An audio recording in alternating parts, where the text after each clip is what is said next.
Have you ever found yourself watching someone who just seems to, I don't know, glide through life? Mm. Challenges pop up, sure, but they adapt and somehow they just keep this incredible calm, often even a smile. You have to wonder, right? Is it just pure luck? Yeah. Or do they maybe possess some secret understanding the rest of us are missing?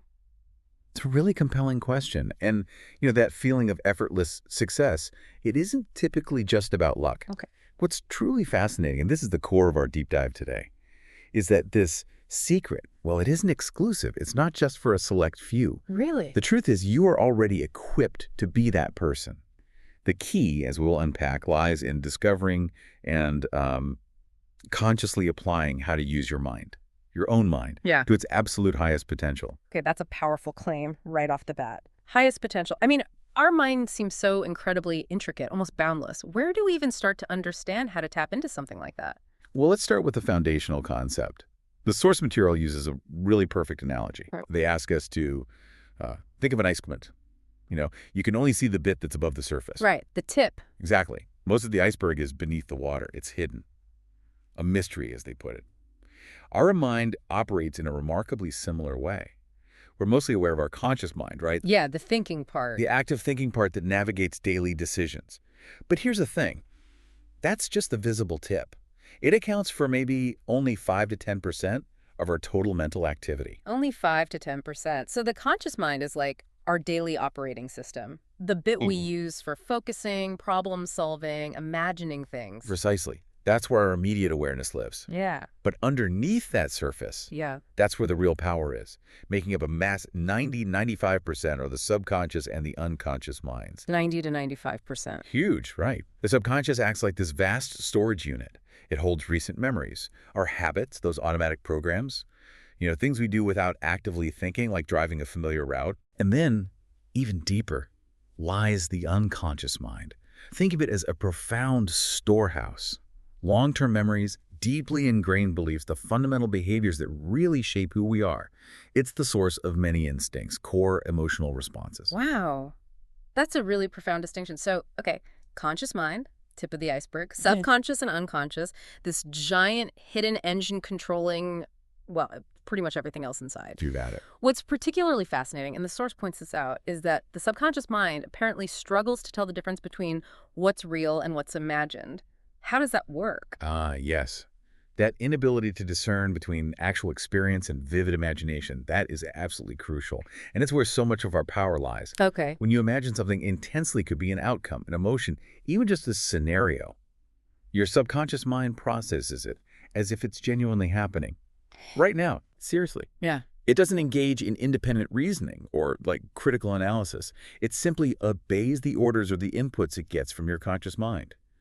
The source uses this vivid metaphor, calling it an obedient servant. An obedient servant. Yeah, it highlights its complete readiness to just follow instructions without question. That's a strong image. Wow. It really drives home how receptive it is to whatever we're thinking. So if we're constantly feeding it negative thoughts, or if maybe our past experiences have programmed it with limiting beliefs, that's what it accepts as reality, even if it's just imagined negativity. Exactly right. Given this mechanism, if we've been exposed to negative statements or had negative experiences throughout life, our subconscious can become, programmed negatively. Think of it like a computer receiving faulty code. Okay. There's this profound wisdom from Laudi quoted in the material. It's perfect here. Watch your thoughts, they become words. Watch your words, they become actions. Watch your actions, they become habits. Watch your habits, they become character. Watch your character. It becomes your destiny. Right. This powerful chain, as you can see, it starts entirely with our thoughts. Every single thought is like dropping a pebble into water. It sends ripples out, affecting every part of your life. So if that internal monologue, that little voice, is constantly whispering things like, oh, I can't do it, or I'm just not good enough, we are literally setting ourselves up for that negative outcome, manifesting it almost. That's precisely the mechanism. But, okay, let's be real. It feels incredibly difficult to just change your thoughts, like flicking a switch, right? Especially when they feel so deeply ingrained, maybe coming from that unconscious part of the iceberg you mentioned. You've definitely hit on a common challenge there. It does feel daunting, but the process, initiating it, is simpler than it might seem. It does require conscious, consistent practice, though, no doubt about that. Okay, so how? What are the techniques? Well, our readings outline various techniques, things like autosuggestion or self-talk. These are designed specifically to reprogram those deeply held beliefs. Self-talk, like affirmations. Exactly. Or even simpler. Here's a practical tip. When you catch a negative thought, let's say your inner critic pipes up with, "You're so stupid," you consciously intervene. Right then and there. Ow. You immediately say, "Delete," or "cancel." Just mentally shout it or even whisper it. And then, crucially, you swiftly replace it with a positive affirmation, something constructive, like, "Okay, relax. This is just an opportunity to learn and grow." Interrupt and replace. Yes. This interruption helps disrupt that old negative neural pathway, and you start building new, more constructive ones. It takes repetition, but it works. That makes sense. It's like actively editing your brain's script in real time. Yeah. Are there other techniques that tap into this power, maybe less verbal? Absolutely. Another really powerful technique involves leveraging your physiology, your body itself. The source highlights something called the winner's posture. Right. Picture this. Standing tall, maybe hands raised in a V shape like a victory pose, and holding a smile. For just 5 minutes. 5 minutes of standing like I won something. It sounds simple, maybe even a bit silly. But this physical act can instantly alter your mental state. It actually changes your body chemistry, boosting confidence-related hormones, reducing stress hormones. Interesting. Body influencing mind. Directly. And then there's visualization. This is a big one. Consider this fascinating study they mentioned with basketball players. Okay. One group physically practiced free throws for 20 days, standard practice. Another group, they only visualized making perfect free throws for 20 days. No physical practice at all. Just thinking about it. Just mentally rehearsing, vividly imagining the ball going in. The result, the visualization-only group improved their accuracy by 23%. Whoa. 23% from just thinking about it. Almost as much improvement as the team that physically practiced every day. That is genuinely mind-blowing. It's such a concrete example of what you said, that subconscious not differentiating real from imagined. It's like it was rehearsing for success internally. Exactly. It's running the program. And I also love that other little technique mentioned, the I get to approach instead of I have to. Ah, yes. Such a simple shift. It really is. Suddenly, walking the dog isn't a chore anymore. It's an opportunity for fresh air, maybe some connection. It's a tiny linguistic change, but the impact on your perception, your attitude, Yeah. it feels huge. It is huge. That small shift I get to instantly reframes an obligation, turns it into an opportunity. It fosters gratitude instead of resentment. Right. And, these techniques, they all tie directly into what's often called the law of attraction. Okay, that term comes up a lot. Sometimes it sounds a bit out there. It can sound mystical, I agree. But really, it's about a profound understanding of how your dominant thoughts and feelings literally shape your experience. At its core, it just means like attracts like. Like attracts like. The source portrays the universe, or you could say a higher power, whatever resonates with you, as abundant and waiting for your input. And here's the key. It essentially says yes to everything you send out, without judgment. Everything. If your internal focus, your dominant vibration, is on scarcity or poverty, the universe in this model just responds with more reasons for those experiences, more yes to scarcity. Conversely, if you consistently focus on abundance, on opportunity, on gratitude, it says yes to that too. So my constant worry about upcoming bills or potential financial problems, that's essentially just the universe reflecting back, giving me more reasons to worry. Wow, that's a stark reminder, almost uncomfortable. It can be confronting, yeah. It highlights that our focus isn't just internal chatter, it's actively creating our reality. So how then? How do we pivot? How do we shift from what feels like a deeply ingrained scarcity mindset to one of abundance? It feels like a big leap. The most effective pathway, and this is consistently emphasized in our readings, is by cultivating a genuine attitude of gratitude. Gratitude. And it's not just about, feeling good occasionally. It actively rewires your brain. The source suggests really simple daily practices. Like what? Like, take a few moments when you wake up. Before the day rushes in, list 3 specific things you're truly grateful for, big or small. Okay. Or, at the end of the day, maybe share 3 moments of appreciation with someone. Or just journal them. This simple act, done consistently, fundamentally shifts your brain chemistry. It boosts neurotransmitters like dopamine and serotonin, the feel-good chemicals. So it's biological too. Absolutely. This positive state literally opens your mind. You start noticing opportunities you might have missed. You become more creative in solving problems. It essentially, as the source puts it, magnetizes yourself, allowing good things to stick to you like magnets on a refrigerator. Huh.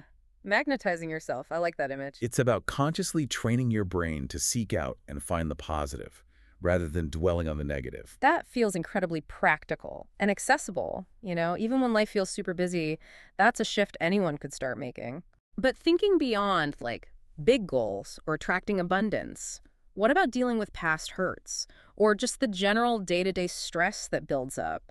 It often feels like we carry so much emotional baggage around. You're absolutely right.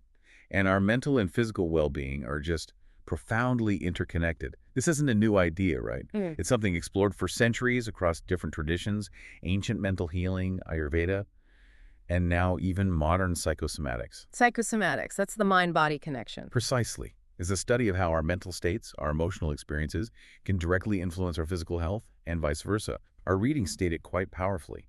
Holding on to resentment or past pain literally brings down your energy levels and can even cause physical ailments. That resonates. I mean, I know when I've held on to a grudge, I've definitely felt that tension, that weight in my body. So forgiveness. Yeah. It isn't just about letting the other person off the hook then. Not primarily, no. That's a common misconception. Forgiveness is presented here as a conscious decision, often a challenging one, yes. But it's about letting go of that pent-up pain, that emotional poison, mainly for your own greater well-being. For me. For you, not necessarily for the sake of the person who caused the hurt.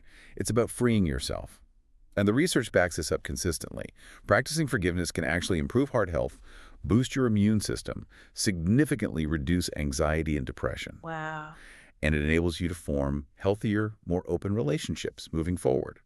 It's a profound act of self-care, really. I honestly never truly thought of forgiveness as something you do purely for yourself. That's a huge shift in perspective. It feels like deciding to put down an enormous heavy weight you've been carrying. That's a great way to put it. So, okay, we've talked about reprogramming thoughts, visualization, gratitude, forgiveness. What about living a more purposeful life?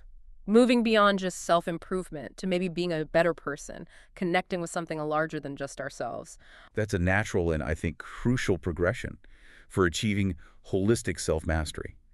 Living a purposeful life, as the sources discuss, really means aligning your daily actions and decisions with your deepest values and aspirations. Listening your why. Finding your why, exactly, and then living it. It's about identifying what truly matters to you, what unique contributions you want to make in the world, and then consciously designing your life to reflect those intentions. This creates this powerful sense of direction, inner peace. Okay, but how do we guide ourselves? Well, to guide our actions and words on this path, the material offers a really beautiful Sufi saying. It suggests that before you speak, let your words pass through 3 gates. Is it true? Is it necessary? Is it kind? True, necessary, kind. That's a brilliant filter. Simple but deep. Absolutely. Applying those questions, true, necessary, kind, not just to your words, but to what you do, how you interact. It helps you live in alignment with your deepest self, your core desires. It fosters kindness, definitely, but also self-control, integrity. And that energy, that coherence, it radiates outward. It attracts more positive experiences, better relationships. This whole holistic approach from what we feed our minds, managing emotions, treating our bodies well, interacting kindly, it's truly about consciously designing your entire life, not just reacting to it. Okay, this all sounds incredibly empowering. It really does. We've got practical steps, ways to take control of our inner world. But I can definitely imagine some listeners thinking, wow, this is a lot to take in. Or maybe, isn't this just positive thinking repackaged? Just think happy thoughts. And maybe feeling like, how do I actually make these changes when I'm already feeling overwhelmed by just daily life? That's a perfectly fair point. It's an important one to raise. And the sources, they acknowledge this directly. This isn't about like ignoring reality or just wishing for things to magically appear out of thin air. Right. It's not magic. No, it's about deliberate, conscious practice. It's about the actual reprogramming of neural pathways in your brain. And while, yeah, many of these ideas might sound like common sense on the surface, the real deep dive comes from understanding the mechanisms of the mind, remembering that vast 95% operating below our conscious awareness. That's the game changer. Okay. The techniques themselves, like we discussed, are often quite simple. Gratitude lists, the cancel delete for negative thoughts. But they absolutely demand consistency. And yes, that can feel like another effort, another thing to do, especially at first when life feels busy.